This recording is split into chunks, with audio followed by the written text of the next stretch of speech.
This week's episode is brought to you by Harry's.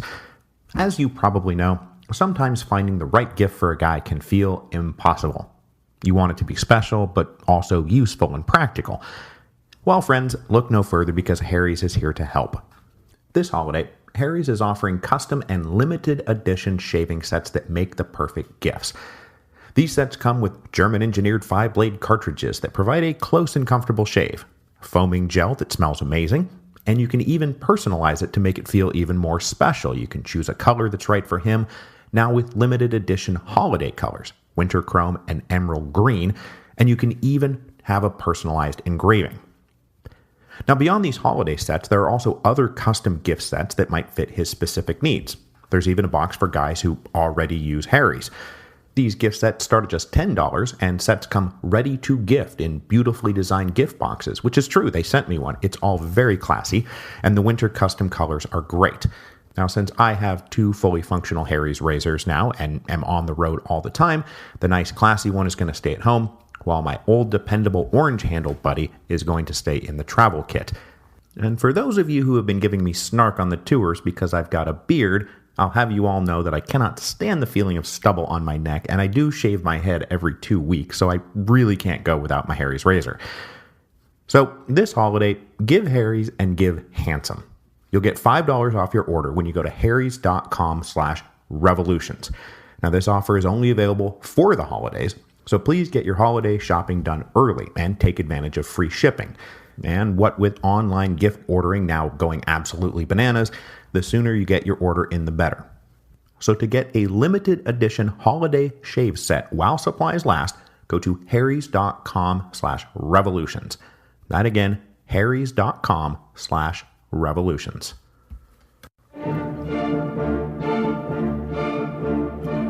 Hello, and welcome to Revolutions. Episode 7.18, Democracy in Action. When last we left our friends in Paris, it was, the morning of February the 25th, 1848. And oh my goodness, has a lot gone on since Alphonse de Lamartine emerged from the Hôtel de Ville and proclaimed the Second French Republic. I mean, it basically blew Central Europe right to hell. But after our tour of Austria, Hungary, Germany, and Italy, it's time to come back around and pick up the thread in France where we left it off. Now, to refresh our memories, let's recall just a few of the things that happened at the end of episode 7.12, events that are going to set up the conflicts of our next 2 episodes, because we are going to stay in France for the next 2 episodes. In the wake of King Louis Philippe's abdication, a Republican provisional government just sort of voted itself into existence. Its leading light was the poet-turned-politician Alphonse de Lamartine, and its most radical member was the journalist Alexandre Ledru-Rollin. At least, he was the most radical member for a few hours, because remember, an even more radical group of opposition leaders nominated the socialist Louis Blanc and the influential working-class leader, known only to us as Albert, to go join the self-proclaimed provisional government. After an awkward few minutes on the night of February the 24th, the provisional government let in Blanc and Albert, and then, after an all-night meeting, they emerged the next morning and proclaimed a republic. The reaction throughout Paris to these events was above all shock. I mean, just a few days ago, the story was that some loony dead-enders were going to stage a banquet in defiance of a government ban, but then suddenly, whiz-bang-pow, the king is tossed out and the whole monarchy is toppled along with him. I mean, it was crazy. It was shocking.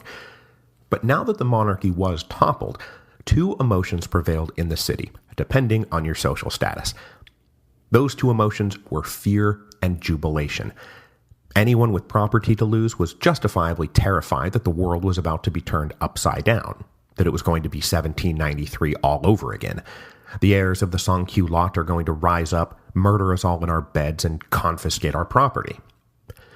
But despite the breathless terror of a new terror, this was not how it played out, because it was jubilation, not rage, that reigned among those heirs of the sans-culottes. They did not roam the streets killing and looting. They roamed the streets drinking and singing. And that was even if they were roaming the streets at all, because mostly Paris enjoyed peace and quiet in the aftermath of the February Revolution. There was no looting, no killing, shops were soon reopening, and the rhythm of daily life returned. Okay, so that's Paris, but what about out in the provinces? Were they just going to accept the fall of the July monarchy? Well, yes, they were.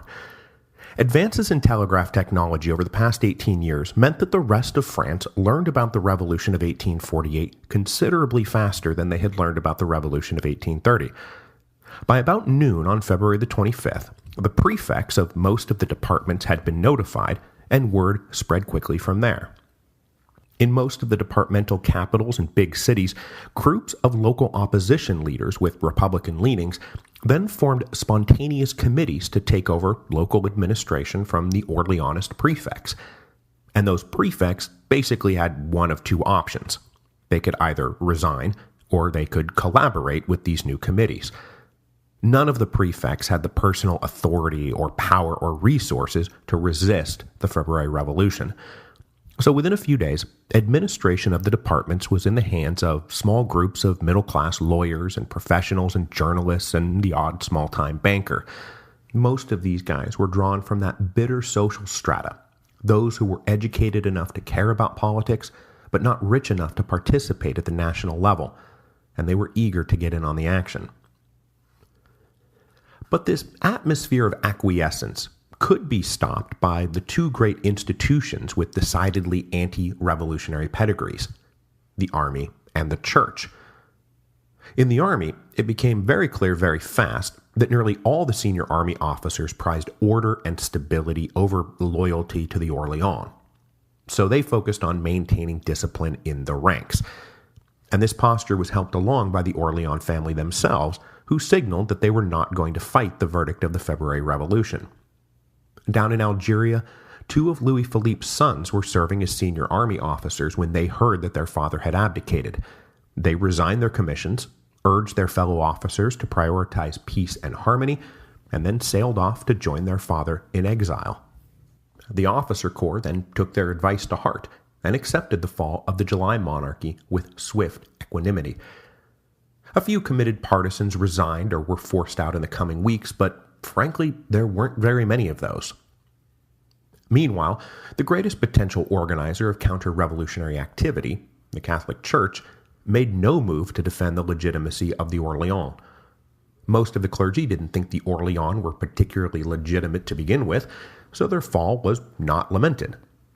And with no real juice left in the legitimist tank, that is, those who wanted to bring back the Bourbons, both the senior leadership and rank-and-file clergy were prepared to go along with the Second Republic, just so long as the provisional government didn't make any radical moves like bring back de-Christianization, and the provisional government had no interest in doing that.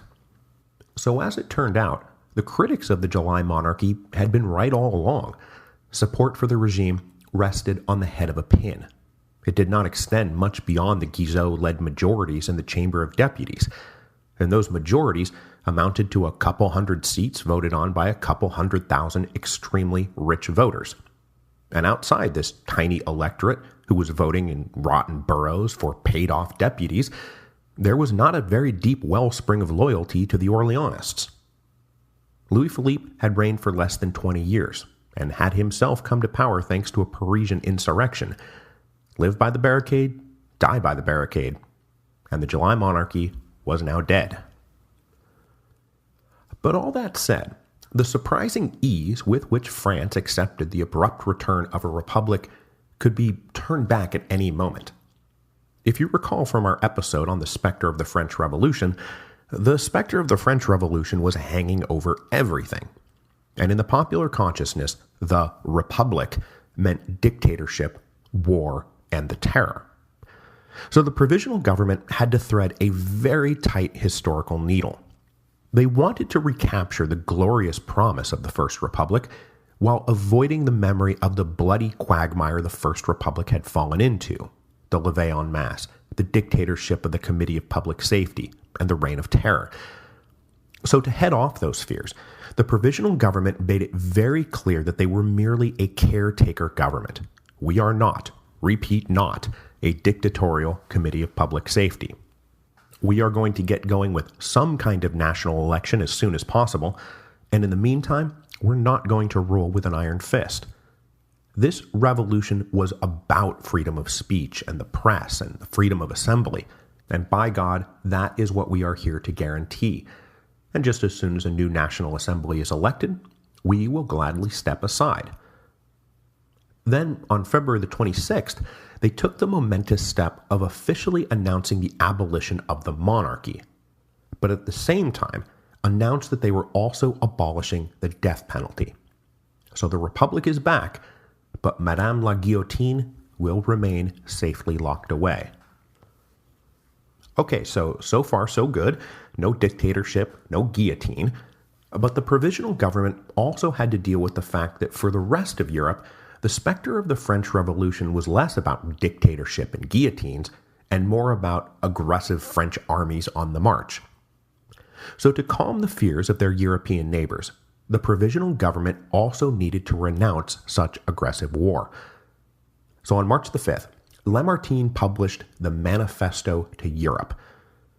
And the manifesto was provocatively addressed to both the heads of Europe and the people of Europe. But the thrust of the message was, don't worry, our intentions are entirely peaceful. We will, of course, be rearranging things domestically. We have, after all, had a revolution, but we have no interest in starting wars or invading other countries. Now, there is some language in the manifesto about France supporting the legitimate national aspirations of people everywhere, which was heartening to, say, the Italians, but subsequent back-channel communications to the heads of Europe made it clear that France was not interested in armed intervention in conflicts outside her own borders. So though Europe was very nervous about the return of a French republic, just as they had done with Louis Philippe in 1830, they accepted the changeover. The United States was the first to recognize the Second French Republic, and then Britain confirmed that recognition, in part because British Prime Minister Lord Palmerston hated Louis Philippe and was glad to see him go. And as for Prussia and Austria, well, in a few days, they're going to have problems of their own. So as they kept going with this project of a republic with all the things you liked but none of the stuff you didn't, the provisional government actually started taking over the reins of administration and creating a republican government for France. The Chamber of Peers was abolished, with all noble titles being stripped of their legal meaning. After that, it was time to clear out all the Orleanist appointees out there, an effort that was spearheaded by the radical Ledru Rollin from his powerful position as Minister of the Interior. Over the course of the next few weeks, judges, prefects, and magistrates were reviewed, and anyone deemed suspect was replaced, which was a lot of them, but by no means all of them. Over the course of the next month, about 800 of the 3,000 sitting judges were replaced, as were most of the departmental prefects. But at least in this initial round of purge and replace, worthy replacements were appointed based on skill and experience more than their political leanings.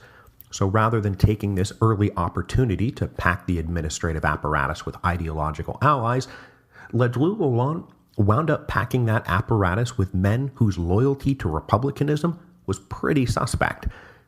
He would soon be correcting this oversight, though. Now, to guarantee the internal security of France, and more importantly, the security of the Republican Provisional Government, the government also decided to radically democratize and expand the National Guard. They announced that henceforth there would be no minimum tax requirement to join the Guard, that in fact, every adult male in France should consider themselves eligible for service. They also announced that service in the National Guard would no longer be a part-time volunteer gig, but that it would be a full-time paid job. Enlistment would run for 1 year and 1 day, with wages, arms, and uniforms provided by the state. Tens of thousands flocked to join up. Lower-class volunteers, obviously, because this sounded like a pretty good gig, while their upper-class neighbors because they wanted to prove their patriotism. This newly reorganized version of the National Guard would then find its loyalties very closely aligned with those of the provisional government, as we are about to see. As they worked to guarantee their physical security, The provisional government also needed to guarantee their financial security. The books did not look good, thanks to the last few years of bad harvests, recession, and expenditures on relief efforts, and right away it was decided to round up all the royal silverware, minus pieces that seemed particularly artistic, of course, and melt it all down. But that was only going to get them so far. They also took the drastic and controversial step of a one-time hike of the land tax. And by hike, I mean hike. They increased it 45%.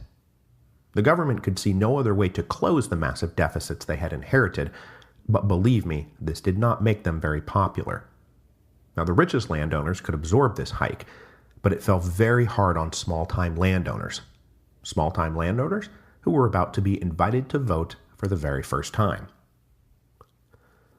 But even still, it was clear that the question of whether the provisional government was going to survive financially was going to come down to the bankers. Now, those bankers, representing national and international interests, were cautiously optimistic about the fall of the July monarchy. True, Louis-Philippe had always been good to them, but of late his regime had become very shaky, and the revolution actually provided some relief by removing the uncertainty, and the banks were willing to work with the new government if the new government was willing to work with them. And a major symbolic showdown at the end of February sealed the deal.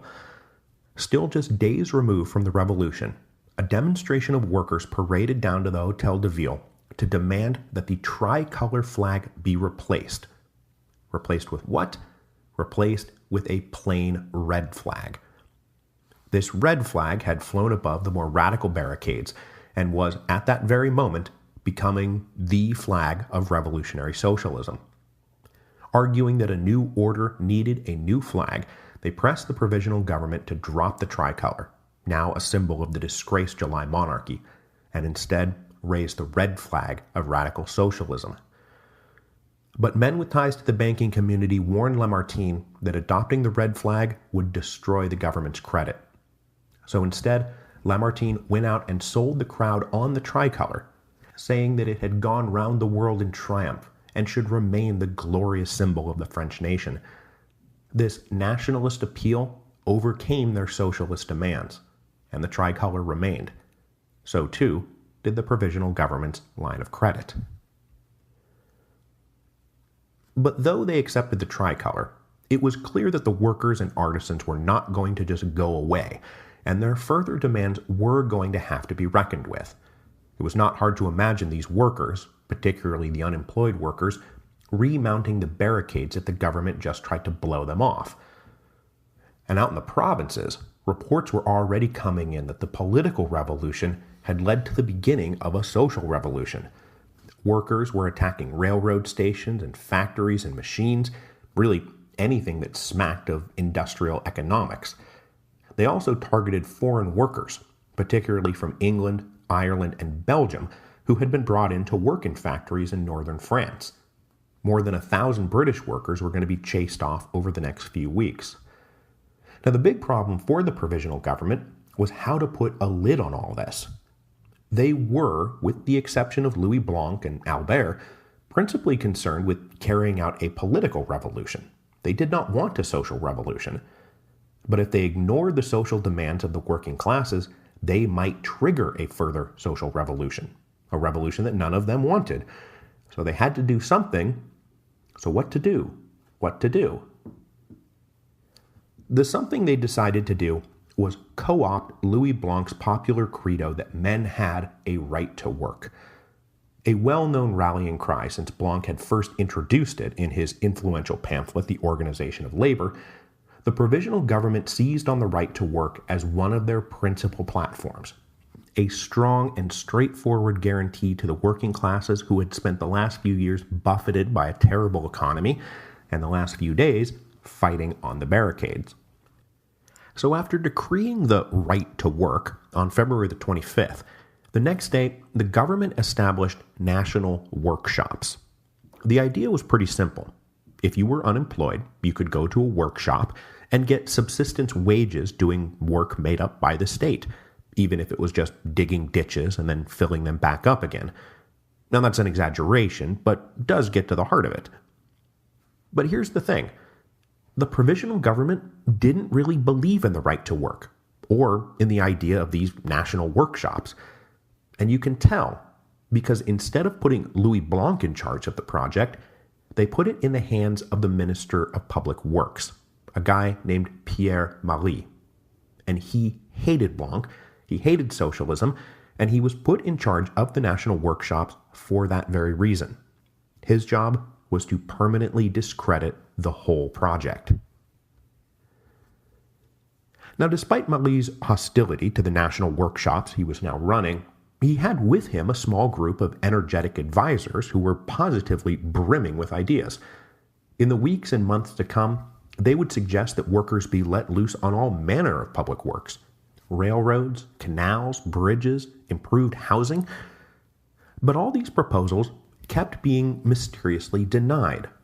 Instead, the jobs were kept as menial and pointless as possible. And what's more, the work that was approved never covered more than about 10,000 men on any given day. Now, when the workshops opened, that would have been just about right for the unemployed of Paris. But when word began to spread that these national workshops existed, more than 100,000 men from the surrounding districts started migrating into the city. But the amount of available work was never increased. Now, to deal with that divide, a man would be paid a full day's wage if he worked that day, and then be given about 75% of a wage if he came in but there was nothing to do. Now, in hindsight, it's pretty clear that the national workshops were being set up to fail, and specifically for everyone to hate them. The workers would hate the workshops because there was no work to do. What work there was to do was pointless, and they were still all hardly making ends meet. Meanwhile, taxpayers would watch their money go to pay a bunch of guys sitting around doing nothing. And the really genius part here is that even though it was Pierre Marie running the program into the ground, the right to work and the national workshops were so publicly identified with Louis Blanc that he wound up taking the blame for their failures. Your ideas just don't work in the real world. But initially, there was a lot of hope and promise that went along with the national workshops, and at their peak, enrolled about 120,000 men, with another 50,000 just sort of hanging around the outskirts of Paris, hoping to get signed up. So having denied Louis Blanc oversight of the national workshops, the provisional government instead gave him a different job that was similarly designed to discredit him and his ideas. They told him to go take over the Luxembourg Palace, former meeting site of the Chamber of Peers, and there convene a council of workers to discuss their shared grievances and offer some solutions. What became known as the Luxembourg Commission was, like the national workshops, launched with a lot of hope and promise, but it quickly ran out of steam. At their very first meeting on March the 1st, the delegation of workers who assembled pressed for hard rules about how long a workday should be. They wanted to bring it down from the 15 to 16 hours it was at the moment to a more reasonable 10 in Paris and 11 out in the provinces. Blanc then invited in a committee of owners and got them to agree to these rules, but that would be the sum total of the Luxembourg Commission's success. With hundreds of workers coming in and going out, there was a lot of talking and a lot of disagreement, but even where they agreed, they could not then get the owners or the government to agree with them. One of their big complaints was the prevailing system of nested subcontracting for big projects, where the money invested would be passed through a number of subcontractors, each of whom would siphon off a small percentage for themselves before any of the money got to the workers doing the actual work. The Luxembourg Commission recommended clearing out all those subcontractors, but they couldn't get the owners to agree, and they had no real power to force anyone to do anything. Meanwhile, Blanc himself tried to implement some of his more radical socialist ideas. He wanted to establish agricultural and worker colonies, where groups would share living spaces, enjoy old age and disability pensions, and get startup loans from the state. But he too was stymied in his efforts, and it slowly dawned on him that he had been shuffled off to an irrelevant and powerless commission while the provisional government went about its business. The star of Louis Blanc was now fading fast, as his more conservative colleagues wanted nothing more to do with him, and more radical agitators thought him slow and inept. But while all of this was going on, in the background, everyone was gearing up for a new national election. The provisional government was determined to hold elections as soon as possible to prove that they were not like the bad old Committee of Public Safety. They were also committed radical Democrats who really believed that the coming election would fulfill the great promise of the February Revolution. For them, this new election was what the revolution had been all about.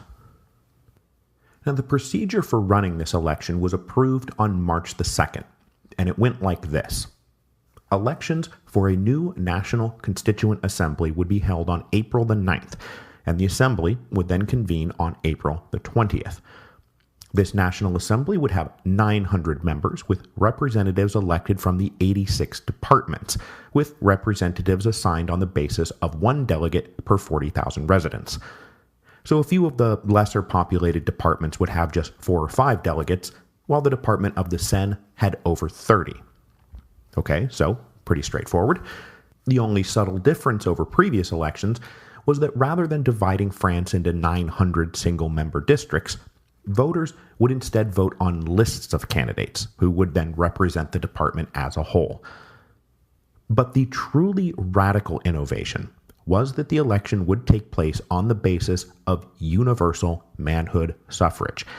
No minimum tax requirement, no active citizen, passive citizen distinction, just universal manhood suffrage. If you were 21 years old, had lived in the department for 6 months, and hadn't had your civil rights stripped away due to some criminal conviction, you could vote. Even domestic servants would be allowed to vote. And not even the legendarily democratic Constitution of 1793 had allowed domestic servants to vote. So overnight, the electorate ballooned from a scant 250,000 to over 10 million. Only the United States had so drastically democratized its elections, and that had been piecemeal, state by state, over the course of about 20 years. The provisional government may have been terrified of social revolution, but they were absolutely going to carry out the political revolution that they all believed in, come hell or high water. But merely throwing open the franchise was not the beginning and end of the revolution. On top of their commitment to democratic principles, the provisional government was also committed to liberal civil rights. So freedom of speech and the press would be strictly observed during the campaign. The government would not jail its enemies or lock up those who criticized them. So over the course of 1848, something like 500 new newspapers opened up to support the now limitless spectrum of political and social thought that could be entered into the public sphere. And at least initially, this plethora of new papers were meant to influence the course of the coming election, as various groups and clubs and committees started joining together to identify candidates for the assembly and put together endorsed lists for voters in the departments to work from. Now, obviously, the revolution had created a pretty energized Republican base who believed that the election was theirs to win. They were drawing from the kind of guys who would read the National and from the type of people who now formed the provisional government or who came together for all those spontaneous committees out in the departments. But the commitment to free speech and organization meant that those hostile to the provisional government, both on the left and the right, were also free to organize themselves. Now, on the left, obviously, this meant more committed radicals and socialists who were not satisfied with these moderate Republicans who cared only about the political question. So they broke off and formed their own committees to find and endorse their own candidates. The workers in the Luxembourg Commission did the same thing. And pretty soon, there was actually a huge variety of competing left-wing candidate lists floating around out there, which would become a problem for all of them come election day. Meanwhile, it did not take conservatives long to test the government's commitment to free speech by getting themselves organized. This group included everyone from Guizot-style constitutional monarchists to unreconstructed Bourbon legitimists. Backed by wealthy landowners and bankers and merchants, they found the government's commitment to free speech surprisingly genuine, and they ramped up their efforts to go win a majority in the National Assembly. They went and found candidates, they started newspapers, they contributed funds to print pamphlets and delegate lists. They aimed to win a majority in the National Assembly, even though they didn't really believe in the National Assembly, or, frankly, the revolution. But though the provisional government believed that holding an election as quickly as possible was absolutely necessary, not everyone agreed. As they scrambled to put together a campaign apparatus, the radicals and socialists quickly came to the conclusion that this was all happening too fast. They presented petition after petition to the government demanding the election be postponed. The thrust of their argument was that the people of France had not been sufficiently educated in Republican principles to trust them with the vote yet. If you just throw an election without preparing anybody, they'll just do whatever the richest landowner in the district does, or whatever the clergy tells them to do. And that turned out to be kind of true.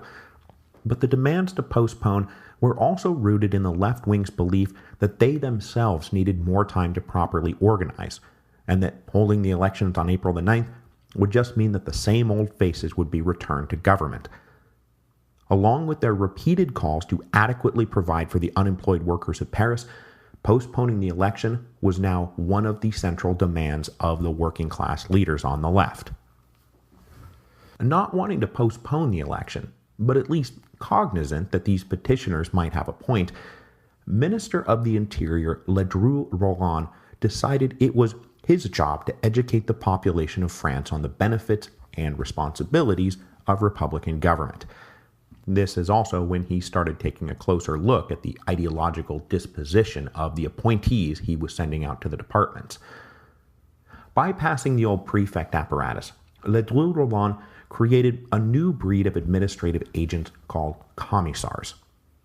Operating a lot like the old representatives on mission during the original French Revolution, the commissars were to act as the provisional government's agents in the departments, and they were given a huge amount of authority to just act as they saw fit. And on March the 12th, Ledru Rollin issued an order that these commissars had absolute final authority over the local elections. Clearly representing a brand of Republican ideology favored by the provisional government, this order was instantly seized on by opponents on both the left and the right as proof that the government planned to tamper with the election, just like Guizot used to do. These charges seemed to be confirmed when Ledru Rollin tapped public money to pay for artists and writers to go out and promote the glory of the new republic. Now, though they were facing attacks from both the left and the right through March and April of 1848, the central focus of the provisional government remained their left flank, to stop those who still wanted to use the political revolution as a springboard for a larger social revolution. On March the 17th, at least 100,000, and possibly as many as 200,000, paraded down to the Hôtel de Ville to demand that the elections be postponed so that they would have a fair chance to make their voices heard. In the face of this demonstration, Louis Blanc made a fateful decision to stand with his colleagues in the provisional government, and he urged the demonstrators to disperse. Now, his name was already being spat out derisively in radical circles, but Blanc's performance on March the 17th pretty much sealed his reputation as a weak-willed stooge. Still trying to hold on to his bona fides, though, it was Blanc who finally forced the government to postpone the election. About a week and a half after this showdown, he and the worker delegate Albert threatened to resign from the provisional government if the elections were not postponed. Fearing that losing these two links to the left, however tenuous those links now were, would fatally undermine the provisional government's legitimacy, the others agreed. They postponed the election. But the compromise Blanc secured was hardly worth celebrating. The elections were postponed from April the 9th to April the 23rd. Blanc had bought everyone a whole 2 weeks. With the elections finally approaching, the left-wing demonstrators re-rallied for another demonstration. Aware that they were probably not going to do well in the coming elections, they wanted to press some more demands on the provisional government and hope that those demands would stick after the National Assembly convened and took over the government of France. In particular, they demanded that the government create what they called a Ministry of Progress. This ministry, fully vested with the power of the state, unlike the advisory Luxembourg Commission, would be tasked with implementing socialist policies that would benefit the peasants and the urban working classes. And through their various organizing networks, the word went around that this demonstration would be held on April the 16th. When spies told Lamartine what was being planned, he assumed that this was the socialist revolution he had long feared. Knowing what was coming but unable to stop it, Lamartine wrote out a will and burned most of his working papers on the night of April the 15th. Now, the real worry for Lamartine and the other moderates in the provisional government was that, as Minister of the Interior, it would be Ledru-Rollin who had the power to call out the National Guard. If the workers really came for blood, would Ledru-Rollin deploy the National Guard to stop them or to help them? They all got their answer the next morning, when a huge crowd gathered and started marching on the Hôtel de Ville, ostensibly to push for a Ministry of Progress, but who knows how far these people wanted to go. Ledru-Rollin called out the National Guard and planted them between the government and the crowd. A committed political radical, but soft on the social question, Ledru-Rollin decided he would go no further with the leftists. And like Louis Blanc before him, whatever goodwill he had out there in the leftist communities was now gone. They now derided him as a turncoat and a stooge. But the National Guard also refused to join the workers. So they dispersed peacefully. With the election now right around the corner, everyone finalized their candidate lists and tried to get them into the hands of supporters and voters out in the departments, either passing out pamphlets or publishing names in ideologically supportive newspapers. As these lists were finalized, the shape of the election revealed itself. This was not going to be an alignment of left-wing forces, the socialists and radicals and Republicans and Democrats, joining together to defeat the last vestiges of conservatism. It would instead be a broad alignment of respectable opinion, aligning against the forces of left-wing social revolution. Even moderate Republican interests, as represented by the members of the provisional government, who were all themselves candidates for the assembly, preferred to do business with conservative monarchists rather than left-wing socialists. So there was a very strange de facto alliance between legitimists and Orleanists and moderate Republicans and old dynastic left types who all seemed to agree on the basic principles of order and property and family and religion, and they all warned repeatedly of the dangers of turning the world upside down. Election day was April the 23rd, 1848, which just so happened to be Easter Sunday, and the whole election turned out to be a categorical trouncing of the left. As the radicals and socialists feared, out in many parishes, priests would hold Easter Mass, then distribute lists of approved conservative candidates, and then personally lead a procession down to the ballot boxes.